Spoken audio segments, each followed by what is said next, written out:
প্রতিবাদ কাক এখন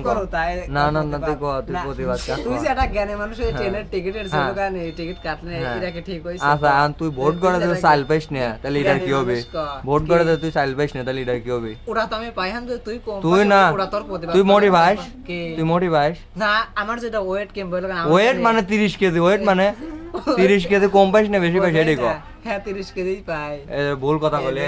এই ব্যক্তিটা ভুল কথা বলে একবারে ভুল কথা বলে আচ্ছা আচ্ছা যে চালের কথা বাদ গেল তুই এখন তো দেখছিস কোন জায়গায় যে ওই যে কম বালিশ খেতা মেতা এটা মেথা এটা কয়জন পাইছে ক কি না না কই এই বোঝাই না রাষ্ট্রের জনগণ পাইছে জনগণ কারা কি তুই আমি ভাই সবাই আমরা বড় লোক আমরা পাইলাম না কে সেটা এখন হচ্ছে গাইস তোর তদন্ত করা লাগবে কিংবা জিনিসটা যাচাই বাছাই করা লাগবে আমি 20,000 টাকা পুরো তদন্ত করব এখনই যা 20,000 টাকা পুরো তদন্ত করব আমি বহুত দাঁড়াওয়ালা